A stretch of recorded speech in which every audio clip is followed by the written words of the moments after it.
اللہ کے رسول صلی اللہ علیہ وسلم کی یہ تبلیغ دین حنیف 3ویں منزل 3ویں سال میں گزری، جہاں سے یہ مخالفت کا آغاز ہوا تو اللہ کے رسول ان مخالفتوں کی پرواہ کیے بغیر اپنے دائرے میں اسلام کی تبلیغ شروع کر دی۔ وہاں سے مصیبت اور ایسے اذیتوں کا سلسلہ شروع ہوا جس کی آپ کوئی ایسا اندازہ خاکہ صحیح طور پر ذہنوں میں نہیں لا سکتے جو اس وقت ہوا۔ جہاں تک کہ اللہ کے رسول کے ساتھ معاملہ ہوا وہ بھی ایک طرف ہے، اللہ کے رسول صلی اللہ علیہ وسلم کے صحابہ کے ساتھ معاملہ ہوا وہ بھی ایک طرف ہے۔ اگر ایمان کی ایک رتی برابر رمق ہے، اللہ کی قسم کھا کے کہتا ہوں، اگر ایمان کی رتی برابر رمق ہے، بلال، صہیب، عمار، خباب کی سیرتوں کو پڑھتے ہوئے تم آنسوؤں سے تر ہو جاؤ گے۔ اگر ان کی صورتوں کو پڑھتے ہوئے بھی تمہارے آنکھ سے آنسو نہ نکلے تو پھر تمہارے اندر کوئی نرمی کا پہلو نہیں ہے۔ سخت دل درندے ہو چکے ہیں ہمارے دل۔ یہ وہی زمانہ ہے جو 3 کے بعد شروع ہوا۔ علل اعلان 3 میں اللہ کے رسول صلی اللہ علیہ وسلم نے اعلان کر دیا کہ میں اللہ کا رسول ہوں۔ وہاں سے وہی لوگ جو پڑھ کے بھی چاہتے تھے، جو صادق الامین کا خطاب دیے تھے، انہوں نے خود ایسی اذیتیں دینا شروع کی کہ اللہ کے رسول صلی اللہ علیہ وسلم کبھی نماز پڑھ رہے ہیں، ابو لہب کا مکان بالکل بازو میں ہے، اللہ کے رسول تہجد کے لیے اٹھے ہوئے ہیں، اور یہ بدبخت اذیت دینے کے لیے گھر کا کچرا، گھر کا گندگی، کچرا ہی نہیں بلکہ گندگی لے کے کھڑا ہوا ہے اوپر۔ جیسے ہی اللہ کے رسول سجدے میں آتے ہیں تو یہ بدبخت اللہ کے رسول پہ گندگی پھینکتا ہے۔ اور اللہ کے رسول کا سلوک کیا ہوتا پڑوسیوں سے؟ بڑے صبر سے نماز پڑھتے ہیں، پھر اس گندگی کو کاڑی پہ اٹھاتے ہیں، پھر باہر لا کے ڈال کے کہتے ہیں کہ اے لوگوں، کم از کم انسانیت، رشتہ داری کا تو خیال کرو، میں تمہارا پڑوسی نہیں ہوں کیا؟ پڑوسیوں سے ایسا ہی سلوک ہوتا ہے، پھر لا کے رکھ دیتے ہیں۔ گھر کے اندر اتنے گندگیاں اور اتنا کچرا اور اتنی اذیت دی گئی، یہاں تک کہ اللہ کے رسول نے ایک چھپر بنا لیا کہ ان بدبختوں کی غلاظت جب نماز میں پڑھوں تو میرے اوپر نہ پڑے۔ یہاں تک کہ اللہ کے رسول صلی اللہ علیہ وسلم نکل کے ایک مرتبہ جا رہے تھے کہ معلوم ہوا کہ سامنا ابو جہل سے ہو گیا۔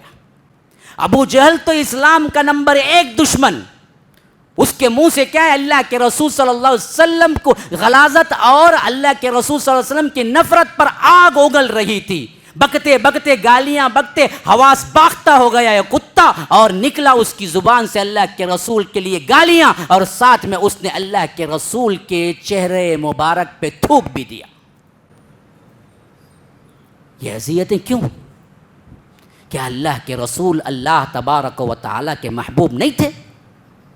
کہ اللہ چاہتا تو بغیر ایک کانٹا چبھے اللہ کے رسول صلی اللہ علیہ وسلم کی دعوت کو کامیاب نہیں کر سکتا تھا؟ تو پھر کیوں یہ اذیتیں؟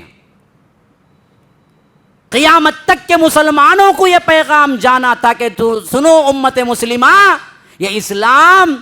پھولوں کی سیج نہیں ہے، یہ کانٹوں کی راہ ہے، اس پر چلو گے تو تمہیں گالیاں سننی پڑیں گی۔ آج ہم چاہتے ہیں کہ ٹھنڈے ٹھنڈے مندی کھاتے کھاتے اسلام کا بول بالا ہو جائے۔ خالی کچھ بھی کرو، امریکہ کو گالیاں دیتے رہو اور دوسروں کو گالیاں دیتے رہو اور کہو کہ ان سب کی سازشیں ہیں، لیکن خود کو بدلنے کے لیے کبھی تیار نہ ہو۔ وہی حرام کاریاں چلتی رہیں، وہی سود چلتا رہے،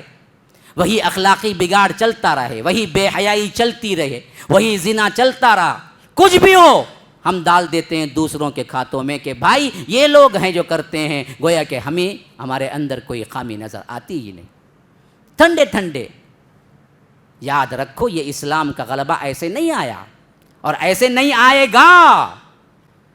یہ سیرت سے مقصود تھا قیامت تک کے انسانوں کو، باوجود اللہ تبارک و تعالی قادر تھا اس بات پر کہ جناب محمد الرسول اللہ صلی اللہ علیہ وسلم کو ایک کانٹا بھی نہ چبھے اور یہ اسلام غالب آ جائے، لیکن اللہ نے وہ نہیں کیا۔ اپنے حبیب، اپنے رسول کو بھی جگہ جگہ پریشانیاں ہوئی، مصائب و آلام ہوئے، دشمنوں سے پالا پڑا، کبھی مار، کبھی اذیتیں، کبھی گالیاں، اور صحابہ کو تو اس سے بڑھ کر بلال وہ بلال بلال جو مکے کی گلیوں میں ایسے تڑپایا جاتا تھا کہ تپتی ہوئی ریت ہے اور آگ لگی ہوئی ہے، ایسی ریت کہ اگر آپ کچا گوشت پھینک دیں تو وہ بالکل کباب بن جائے، ایسی تپتی ہوئی ریت میں کپڑے نکال کر بالکل ننگے اس کے اوپر لٹایا، پھر اس پر چٹان رکھ دیا، پھر اس کے بعد انہیں مارنے لگے محمد کا دین چھوڑو یا نہیں تو ہم ایسے ہی مارتے رہیں گے۔ لیکن تب بھی محمد الرسول اللہ کا پڑھایا ہوا سبق یہ شاگرد کبھی نہیں بھولتا۔ کہتے ہیں کہ کان لگا کے بے ہوشی کے عالم میں بھی ان کا منہ، ان کی ہونٹ، ان کی زبان حرکت کر رہی تھی، اور ہم نے کیا ہے کان لگا کے سننے کی کوشش کی تو اس وقت بھی ان کا کلمہ تھا احد احد احد احد، اللہ ایک ہے، اللہ ایک ہے، اللہ ایک ہے، یہاں تک کہ اللہ تبارک و تعالی نے انہیں اس سے چھڑانے کے لیے صدیق اکبر کو بھیج دیا۔ امیہ ابن خلف یہ بدبخت ترین انسان حضرت بلال کا آقا تھا، وہ اتنا مارتا تھا کہ رات ہوتے ہوتے بے ہوش ہو جاتی اور اسی بے ہوشی میں لے جا کے پھینک دیتا تھا ایک کمرے میں بند، نہ پانی نہ کھانا، پورا دن گزرا، پوری رات گزری، دوسرے دن کچھ ہوش آتا تو پھر مکے کے اوباشوں کے حوالے پھینک دیتا کہ میں مار مار کے تھک چکا ہوں، اب تم جو چاہے مارتے رہو۔ لیکن بلال ہیں کہ احد احد احد احد کہتے ہوئے اس دین کے خاطر اپنی جان لگائے ہوئے ہیں۔ خباب بن ارد حضرت خلیفۃ المسلمین حضرت عمر رضی اللہ عنہ کا دور خلافت ہے، حضرت خباب آئے ہوئے ہیں اور اللہ کے رسول صلی اللہ علیہ وسلم کے اس زمانے کا چہرہ، یہ زمانے کا جو منظر ہے وہ چہروں میں پھر رہا ہے، وہ منظر آنکھوں میں پھر رہا ہے، یہاں تک کہ حضرت عمر پوچھتے ہیں خباب تمہارے یہ پیٹھ کا کیا حال ہے؟ کبھی ان کا کپڑا ہٹ گیا اور پیٹھ نظر آ گئی تو حضرت خباب کے پیٹھ پہ نہ گوشت ہے نہ چمڑی ہے، کچھ نہیں ہے، صرف سفیدی ہے، گویا کہ برس کا مرض ہے، پورا کا پورا، نہ گوشت نہ چربی نہ چمڑی، صرف سفید داغ ہے۔ پوچھا خباب یہ کیا ہوا ہے تمہیں؟ کہا کہ میں اسلام لانے کے جرم میں خلیفۃ المسلمین آپ کیا پوچھتے ہیں، میری آقا ایک عورت تھی ام انمار اس کا نام تھا، اسلام کی بدبخت ترین دشمن عورت، جب معلوم ہوا میں اسلام قبول کیا تو مجھے باندھ دیا گیا، میرے اوپر سے کپڑے نکلوائے گئے، انگارے لگائے گئے، ان انگاروں پہ مجھے رکھ دیا جاتا تھا، یہاں تک کہ پیپ اور خون اس سے رستے وہ انگار جب شام کو بجھتے اور تکلیف کم ہوتی تو مجھے ایک دروازے میں کمرے میں ڈال کر دروازہ بند کر دیا جاتا، اور پھر اس کے بعد میں جب بے ہوشی سے افاقے میں آتا پھر دوسرے دن لے جا کے مجھے مارا کرتے، یہاں تک کہ آج 20 سال گزر چکے ہیں لیکن ابھی تک وہ زخم بھرا نہیں ہے۔ ہم نے اس میں سے کیا جھیلا، کیا تکلیفیں اٹھائی؟